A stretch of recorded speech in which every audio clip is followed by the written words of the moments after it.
नमस्कार दोस्तों, हमारे इस चैनल पर आपका बहुत बहुत स्वागत है। दोस्तों, आज की इस वीडियो में हम आपको एक कहानी के माध्यम से बताएंगे कि मनुष्य का भाग्य कब लिखा जाता है और भाग्य का लिखा क्यों नहीं मिटता है। मनुष्य अपने भाग्य को क्यों नहीं बदल सकता।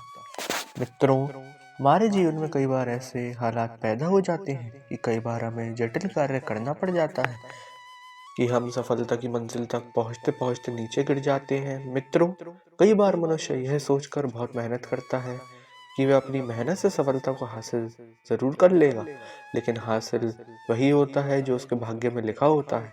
मित्रों, इसी को तो कहते हैं भाग्य का खेल। मित्रों, आप में से कई सारे लोगों ने हमारे चैनल को अब तक तो सब्सक्राइब कर ही लिया होगा। दोस्तों, अगर आपने हमारे चैनल को अभी तक सब्सक्राइब नहीं किया है तो सबसे पहले जाके हमारे चैनल को सब्सक्राइब कर लें, बेल आइकन दबाएं, लाइक करें, वीडियो को शेयर करें और कृपया हमारी वीडियो पूरी देखें। मित्रों, आप में से कई सारे लोगों ने अपने जीवन में यह अवश्य ही सुना होगा कि जो भाग्य में जो लिखा है वही होता है। चाहे तुम कितना प्रयास कर लो, तुम्हारे साथ वह होकर ही रहता है जो उसके भाग्य में लिखा होता है। कुछ लोग कर्म को प्रधान मानते हैं, लेकिन आपको बता दें कि भाग्य और कर्म एक दूसरे के पूरक होते हैं। इन दोनों के बिना कोई भी जीव जंतु नया जीवन पाने की अभिलाषा तक नहीं कर सकता है।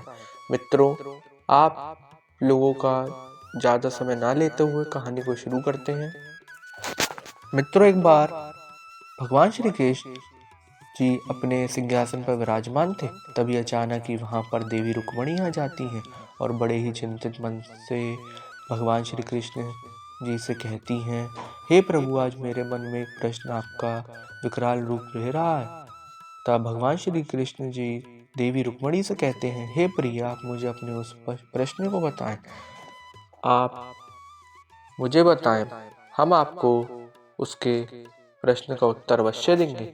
तब देवी रुक्मणी कहती हैं, हे चराचर के स्वामी, आप तो सब में विद्वान हैं, आप तो त्रिकालदर्शी हैं, आप तो मेरी दुविधा का भान है। मित्रों, तब भगवान श्री कृष्ण जी कहते हैं, देवी रुक्मणी, हम आपकी दुविधा को समझते हैं, हम निश्चित होकर अपने उस प्रश्न को कहिए, हम आपकी दुविधा का निवारण अवश्य करेंगे। तब देवी रुक्मणी कहती हैं, हे प्रभु, मेरे मन में यह प्रश्न उठ रहा है कि मनुष्य अपने भाग्य को क्यों नहीं बदल सकता है। क्या मनुष्य को अपने भाग्य के अनुसार ही फल मिलता है और विधाता मनुष्य का भाग्य कब लिखता है। तब भगवान श्री कृष्ण जी देवी रुक्मणी से कहते हैं, हे देवी, आपका यह सभी प्रश्न बहुत ही महत्वपूर्ण है और आपने इस प्रश्न को पूछकर पूरी मानव जाति का उद्धार कर दिया। मैं आपके इस प्रश्न का उत्तर आपको एक अत्यंत महत्वपूर्ण कहानी को सुना कर देता हूँ, परंतु आपको इस कहानी को शुरू से लेकर अंत तक पूरा सुनना होगा। तब देवी रुक्मणी कहती हैं, हे प्रभु, मैं आपको विश्वास दिलाती हूँ कि मैं इस कहानी को पूरे सच्चे मन से शुरू से लेकर अंत तक अवश्य सुनूंगी और इस कहानी का विस्तार पूरे देवलोक में करूंगी। मित्रों, भगवान श्री कृष्ण जी कहते हैं, देवी, किसी समय की बात है, एक नगर में अग्रसेन नाम का एक राजा राज करता था। वह बहुत ही क्रूर राजा था, वह सभी पर बहुत अत्याचार करता था। उसी नगर में गोपेश नाम का एक किसान रहता था। वह बहुत ही गरीब था, उसका जीवन बहुत ही कष्ट से गुजर रहा था। इस वजह से वह बहुत ही परेशान रहता था। एक दिन उसके घर के पास से एक महात्मा जी गुजर रहे थे। तभी गोपेश उन महात्मा जी को देखकर उन्हें प्रणाम करता है और उनको घर के अंदर चलने को कहता है। फिर वे महात्मा जी गोपेश के घर में चले जाते हैं। फिर वह गोपेश नाम का किसान उन महात्मा जी का अच्छे तरीके से अतिथि से सत्कार करता है, जिससे वे महात्मा जी उसके बहुत ही प्रसन्न हो जाते हैं और उससे कहते हैं, पुत्र, जल्दी तुम्हारे घर में एक पुत्र जन्म लेने वाला है। वही तुम्हारी गरीबी को दूर करेगा और वह आगे चलकर इस नगर का राजा बनेगा। उन महात्मा जी की बात सुनकर वह गोपेश उन महात्मा जी से कहता है, हे विप्र, यह कैसे हो सकता है। एक गरीब किसान का पुत्र इस नगर का राजा कैसे बन सकता है। तब वे महात्मा जी गोपेश से कहते हैं, यह तो तुमने वक्त आने पर ही पता लग जाएगा। इतना कहकर वे महात्मा जी वहां से चले जाते हैं।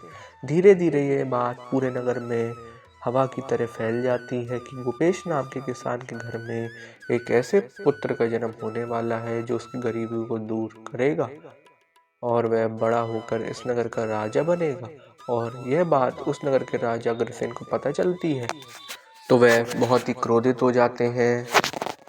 उन्होंने कहा कि मैं ऐसा नहीं होने दूंगा। एक गरीब किसान का लड़का कैसे इस नगर का राजा बन सकता है। मैं उस गोपेश नाम के किसान के पुत्र की किसी भी तरह से हत्या कर दूंगा। मित्रों, भगवान श्री कृष्ण कहते हैं, हे देवी रुक्मणी। यही सोचकर वह राजा अग्रसेन एक दिन वह भेष बदल कर गणेश के घर पे गोपेश के घर पहुंच जाता है और गोपेश के घर का दरवाजा खटखटाने लगता है। तब दरवाजे के खटखटाने की आवाज को सुनकर गोपेश दरवाजा खोलता है और वह देखता है कि उसके सामने बहुत ही सुंदर से कपड़े पहने हुए एक व्यक्ति खड़ा हुआ होता है। तब गोपेश भेष बदल कर आए हुए उस राजा अग्रसेन से कहता है कि तुम कौन हो और कहां से आ रहे हो। तब वह भेष बदल कर रखा हुआ राजा अग्रसेन से कहता है, भाई मैं एक व्यापारी हूँ और दूसरे नगर से आ रहा हूँ। मैंने सुना है कि तुम्हारे घर में एक ऐसे पुत्र का जन्म होने वाला है जो बड़ा होकर इस नगर का राजा बनेगा। तब गोपेश कहता है, हाँ भाई, उन महात्मा जी ने तो यही कहा था कि मुझ गरीब के घर में एक राजा की तरह राज्य करने वाले पुत्र का जन्म होगा। गोपेश की बात सुनकर वह राजा वहां से चला जाता है और वह गोपेश के घर में पुत्र के पैदा होने का इंतजार करने लगता है। उसे कुछ ही महीनों बाद गोपेश के घर एक पुत्र का जन्म होता है। वह देखने में बहुत ही सुंदर होता है। उसको देखकर कोई भी उस पर मुग्ध हो जाता है।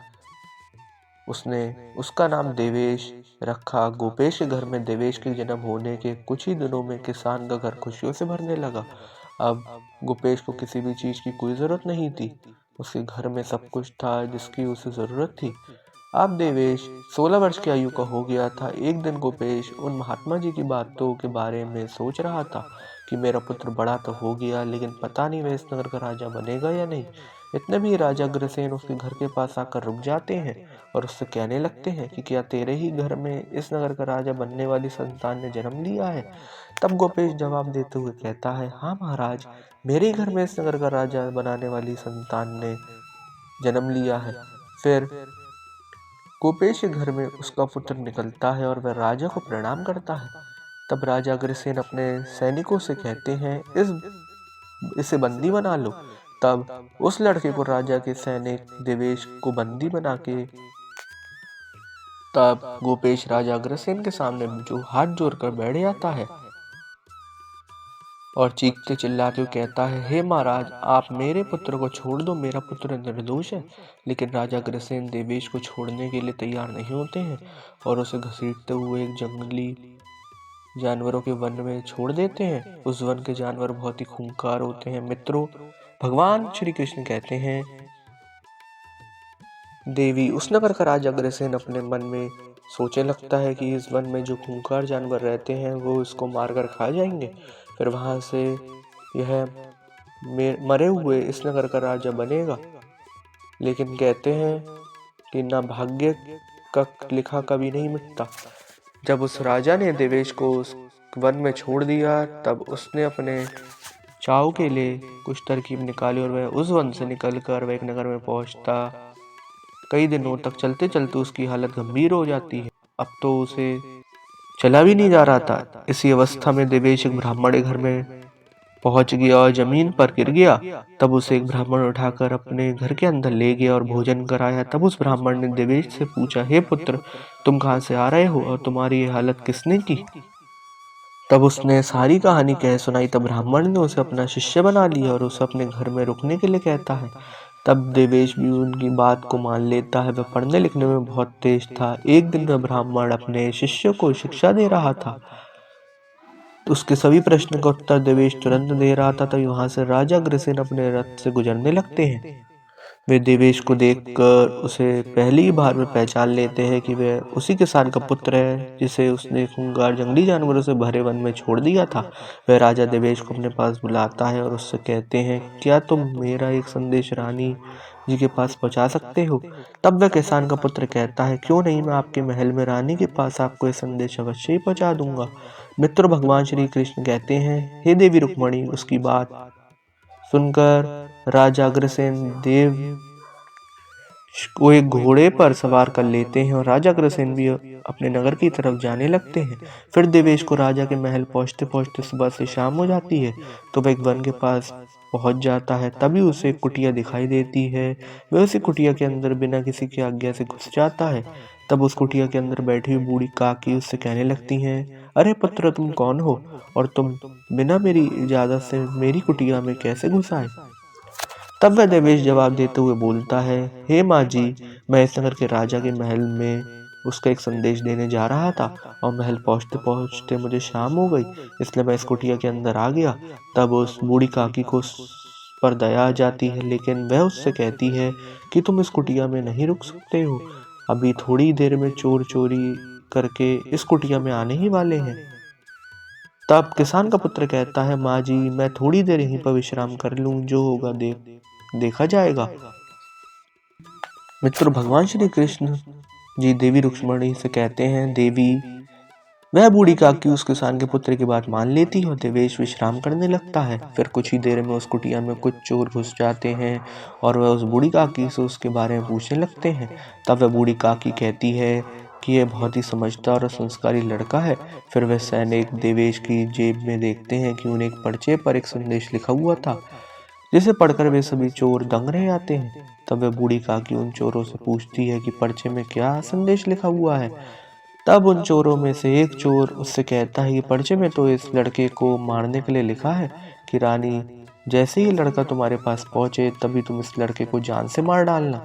उस चोर की बात सुनकर वह बूढ़ी काकी उन चोरों से कहती है, यह राजा कितना क्रूर है, जैसे संदेश लेकर भेज रहा उसी को मरवाने वाला है। फिर वे चोर एक योजना बनाते हैं और उस संदेश को बदल देते हैं। उसमें लिख देते हैं कि ये लड़का बहुत ही अच्छा विद्वान है, मेरे महल आने से पहले आप इसका विवाह राजकुमारी के साथ कर देना।